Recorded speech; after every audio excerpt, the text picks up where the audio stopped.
This is the men's room. Forget it, man, and get with the countdown. Shake this square world and blast off for Kicksville. The trippers, the grasshoppers, the hip ones, all gathered in secrecy and flying high as a kite. You're listening to the men's room with Miles and Thrill. Listen to shoving on right now, 98.9 The Rock in Kansas City, the legendary rock station, 98 Rock as well in Sacramento, California's rock station. And hello to our friends at Rock 100.5 The Cat in Oklahoma City. Hello, Cameron. How are you? Good to see ya. Big show, bad jokes on the way, Ted versus the FCC, and we will drink and toast coming up with a shot of the day. And today we talk about unexpected nudity. And when did you see unexpected nudity? Here we go. The story that inspired it all. A Florida woman who was awakened early in the morning by the sounds of loud moaning discovered a naked man sprawled out on her deck with massage oil and a sex toy nearby and bodily secretions on her patio window. What do they call a bodily secretion? Cops responded to that 2:15 a.m. 911 call and found Christopher Worrell completely nude near the woman's Largo residence. The woman told officers that she was startled by the presence of Worrell, whom she did not know. After being detained by police, Worrell said that he wished to speak to investigators. However, subsequent attempts to question Worrell were unsuccessful. Worrell was charged with lewd and lascivious behavior, a misdemeanor. He's being held on $250 bond in the county jail. While court records list the defendant's residence as a home in Cape Coral, more than 130 miles from Largo, it appears that Worrell has recently been living as a transient in the area. He was arrested last month in Largo for stealing clothing and trying to break into a trailer. But his rap sheet does include convictions for burglary, criminal damage, theft, dealing in stolen property, reckless driving, narcotics possession, but the one that tops them all, masturbating on a woman's patio at 2:15 in the morning. Come on, man. Our question, what is the story of unexpected nudity? 844-999-OLA. Hello, Andrew. Welcome to the men's room. Hola. Hola. All right, so my story took place a couple years ago when I still had my own apartment. I worked a late shift, so I'd get home pretty late at night. And one night, just like any other, go and pull up into my parking spot. And the parking spots were kind of angled, so when I pulled up, my headlights went and were shining through the apartment first floor window right there. It took me a couple seconds to realize what I was doing, so I turned my lights off. I was still sitting in my car, and I was getting all my stuff together, getting ready to go inside, and I look up, and I see the woman living across the street from me. She was in her window, completely topless, standing there staring straight at my car. Fantastic. Was that a good thing? Headlight to headlight. Headlights, and so like my lights were pointing into her bedroom window. Yeah, and her headlights were pointing out towards your car. How'd your neighbor look? How did your neighbor look? I hadn't seen her too many times before, but she was mid-height, a little chubbier hourglass kind of figure, It was a pretty decent looking woman, Did it help that her boobs are what I was looking at? But let me ask you, if she were wearing a shirt, if it were in normal circumstance, would you have found her as attractive? Because a lot of times boobs help. Yeah, it helped the situation, but even if she was, even if it was covered up, she still would have been looking at, I was still looking at her anyway, so nothing I would have looked away from, Sure. So I look up, we make eye contact, I can't tell if she can see me, so I go and flash my high beams at her, just kind of saying like, hey, I'm sitting here. Wait. But she started it. She flashed hers first. She walked up to go close her blinds, but she stood there for a few minutes just kind of looking around, seeing what was going on. All right. And you flashed your high my headlights at her, and she goes and she looks and kind of squints and opens her window up and gives me the come here, the come here finger motion, and turns around and walks away.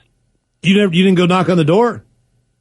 No, she opened the window, and I figured that was quite enough of an invitation to go and walk up and jump through the window. And I jump through the window, and I go and look through there, and I hear, I kind of just like, hello, it's like I saw you were motioning for me, and she was like, yep, I'm over here, and there she was, sprawled out on her bed. Are you telling me? Wait a minute, wait. Let me get this straight. You pull up after work, your headlights flash into this woman's window. She's topless. Yeah. She sees you, leaves the window open. You climb through her window, And when you get, and you don't know her. After she had motioned to me, yeah. Yeah, no, I get that part. And she's laying there waiting for you. Yeah. And like, now I've never ever would have thought, it was like straight out of a Penthouse magazine or something and now like that. she's the mother of your children. Okay, so did you had sex with her? Did this continue? I did. We did the deed right there, but since I kind of worked a later shift, I wasn't really there at the apartment complex during the day, so I never really saw her too many times. Like I'd see her car parked there, and then I'd be going somewhere and I'd see her car pulling in or leaving or something like that. But it was just a one-time thing. Never really saw her that much. But what did you do for? Because the nights where I worked late, outside of radio where I'd work overnights, I worked at restaurants late, and I'm telling you, if the same situation had happened, by the time this woman smelled me, it would have been game over. There's no chance she would have pulled through. What did you do for a living? Well, it didn't really help my case. I was a parts stalker in a big warehouse down in Algona. Okay, so all right, so it's a good thing it wasn't me that pulled in, because I would always once in a while just like go knock on the door like, "Hey, you want to watch some TV or something?"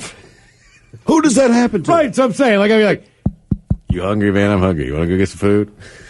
That's unbelievable. Just to see what was going on. Maybe I could have a chance. You know what I mean? Like, I looked at the climbs in the window. Want to go to a movie? Come on. What's the story of unexpected nudity? 844-999-OLA. I feel like every time I get drunk, I'd be knocking on That's the door. what I'm saying. Like, I know. As a guarantee, every time you're here, hey, what are you doing? Wonder what Maggie's doing. I'm half husky. I've had a lot of whiskey. Hey, what are you doing? You want to come over and watch a movie?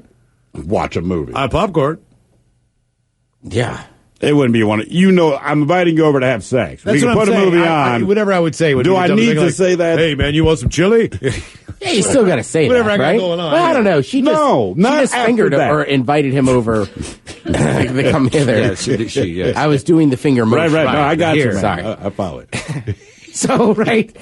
So I guess you're right. Maybe you don't have to put the middleman in there of the movie and the popcorn. A topless stranger left her window open and told you to walk in. I don't think the next time you hook up, you need to go there with any kind of, I'm making dinner. It would straight up be like, do you want to F? Yeah. Right? I mean, she made that clear. Do you want to eat food after? What's the story of unexpected nudity? 844-999-OLA. That's why I was saying I couldn't imagine just doing it once, never seeing this person again, never talking to this person again. If someone's going to sleep with me and we have a decent time together, I'm going to try to see if I can make that thing happen again. I'm going to try to recreate that moment if at all possible, because... Chase the dragon, Miles. Exactly, right. Hello, Stephen. Welcome to the men's room. Hola. Hola. So, this happened about a few years ago, maybe 4 years ago now. I live in a little place called Granite Falls. I'm just shy out of it towards Monroe. And on my way home from work, it's about 11:30, 12 o'clock at night. I worked at Walmart at the time. Horrible place to work, by the way. I see out of the corner of my eye a guy picking up his bike on the side of the road. And he has a tinfoil hat on. Oh, boy. There's 3 other people riding in circles in the middle of the street with samurai swords on their backs. All butt naked. Oh, that might be some kind of role-playing. Who knows? I don't know what kind of role-playing that would be. I don't either. Oh, wait a minute. They just have swords, or are they wearing clothes? No, they were all stark naked. Just with swords. With samurai swords on their backs and tinfoil hats on. They all have tinfoil hats on. Yes. Huh. I'm with Miles. I mean, it seems weird they're naked, but it still feels like LARPing. But I don't think they're flat earthers or anything like that. They're not that extreme. I don't know that LARPers would choose to go naked outdoors. You're not trying to get arrested. You know what I mean? It's extreme LARPing. That is extreme. So naked with samurai swords. It just seems like that something terrible could happen. Yes, they're naked with samurai swords. It's just not even a situation that's worth addressing. He also lives out in the cut. That doesn't seem that weird. But that takes away from the nudity, though, because when it's so bizarre, right? Then the nudity isn't what's troubling. It's trying to put together everything else. No, like, you're what right. are they doing? Like, Why are they on bikes? Why do they have tinfoil hats on? Why do they have machetes? You don't care about the penis. Like, if you had to walk through downtown naked, your best bet, go to a trash can, find like a styrofoam box and put it on your head. Because you're right. People, why does he have a styrofoam box on his head? And you're right. Maybe it's less likely to worry about the fact that you're flopping around. There's a video going on around right now, and it's about a British journalist. He is somewhere in the jungles of somewhere, And one of the tribal members of the area that he is in, he's got his ear is all clogged up, right? The tribal the guy from England, and so the tribal guy says, "Hey man, we're going to put this mealworm in your ear, and it's going to eat all of the wax in your ear, and it's going to fill up on wax, and then your ear will pop, and it's going to crawl out. This is how we cure ear problems with these mealworms." I'm not sure I'm down with that. So they go and they dig up these mealworms, but the whole time, like, he's down on the ground. But the guy who's administering it, he's got his head cocked and he's putting the mealworm into his ear. But this guy, this tribal guy, I mean, he's naked as a jaybird. So his dong is like right in this guy's, like when he's getting down, like he's like getting down on him, like, but his dong is like right by his face when he's putting the thing in it. Like, and this guy's trying his best not to stare at it, ignore or like acknowledge the wiener that is clearly like inches in front of his face. But it was just like, that was the weirdest part of the video for me. It wasn't the fact that a mealworm was going on in this guy's ear. It was the fact that there was a tribal penis 6 inches in front of his face. But you know what? I think that's smart. Because the way the tribal guy probably looks at it is like, look, this is the Western dude. I know the idea of a mealworm in his ear is going to freak him out. So what I'm going to do to distract him is do this naked. Because now, like you said, he's not worried about the mealworm. He's worried that my penis is going to brush his forehead. Yeah, 100%. By the way, did the mealworm work? Yeah, oh, totally. It filled up, or whatever kind of worm it was, it filled up with wax? Yeah, and turned different color. It's probably not good to eat because he could say he said he could hear it eating the wax in his ear. Oh God! And then he could feel it crawling back out. Apparently, they just go in there, eat their wax, do their deal, and then they're out. It's like an ear restaurant. Yeah, yeah. I can't believe that's not bigger. Right? Free range earlobe, delicious.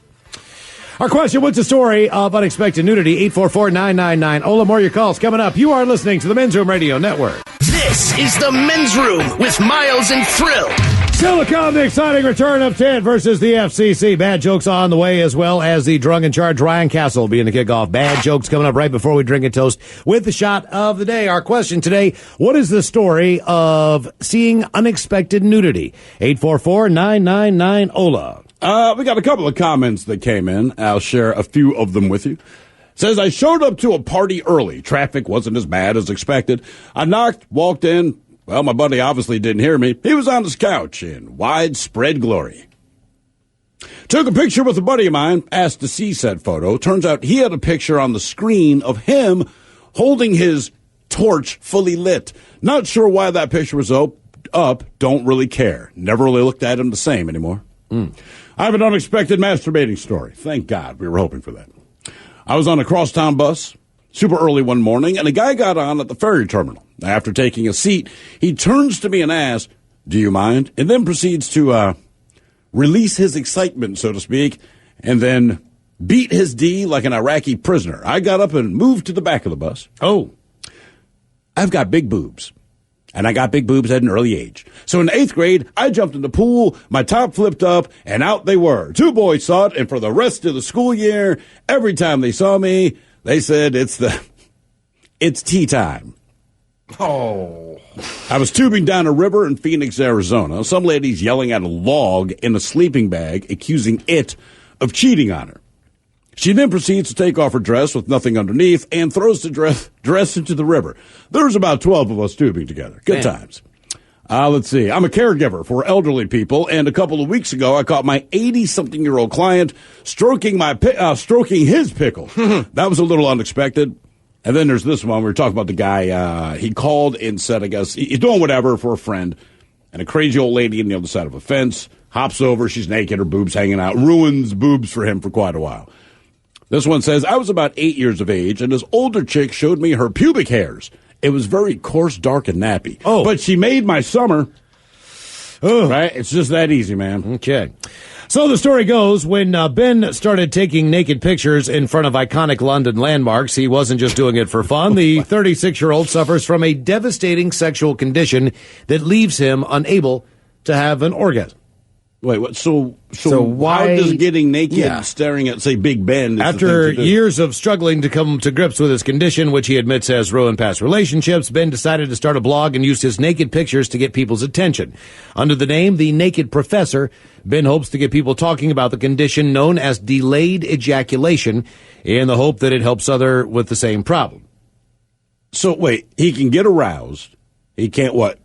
reach completion in a normal time, and then what, like 2 hours later? It's just something I have always had. The first time I had sex, it just did not happen. He says he thinks that it's the wrong terminology. It shouldn't be called delayed. During my 20s, it had been a bit of a laugh, and the lads would call it a little bit of a gift, like you could go on forever, like staying power. But at the age of 30, I started thinking about family, and it had affected a few relationships negatively. Sure. It wasn't something I didn't want in my life anymore. He said, struggling to come to terms with the problem, Ben sought the help of a life coach to help him cope mentally, and then he went around, he started taking pictures of himself naked to raise awareness. So that's why he's doing it. Yes, exactly. Would you think that you suffer from blue bees all the time? Would I? Because you can have sex, but you can't do your final release. I would think you would just be in agony constantly, man. Yeah, and the fact that if you do produce spermatoza, right, how do you get rid of it? Because your body, I know how I get rid of it. Your body right. is continuing to make it, so therefore, or maybe it doesn't in his case, and he just, I have no idea. Who knows? What is the story of unexpected nudity? 844-999-OLA. I'm just kind of imagining having a little, playtime with myself in the That's morning. What I mean. I'm like then, nothing. Hours later at work, being like, oh, damn. Hey, guys, sorry. There it is. I masturbated before I got here, but you know my condition. Don't touch me. All right, I'm going to try this. I didn't. Oh, God damn it. I don't think the phones are going to work here. Hang on. You see? No. Are they dead? No. Well, are they gone? No, it's just weird, man. Like something went down with the computers, and now this thing. Hold on, that's not. That's in here. This is a brand new studio. Yeah, nothing. Yeah, good times. Yeah, I have no idea. So it's hard to explain what's going on, but just know it's very annoying. Would you like line 1 or 2? We'll try it.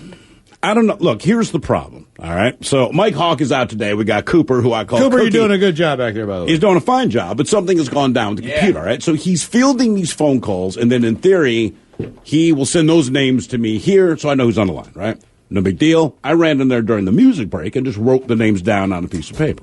All right. Right. Normally, that solves the problem.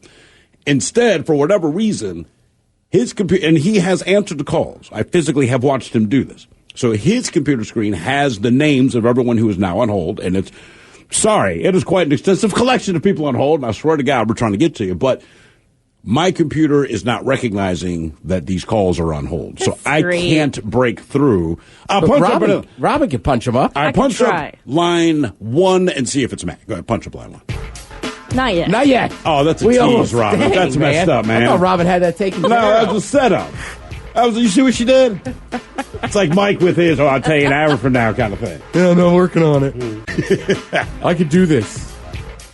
All right. What's the story of unexpected nudity? 844-999-OLA. Hola! The shenanigans continue on the Men's Room Radio Network.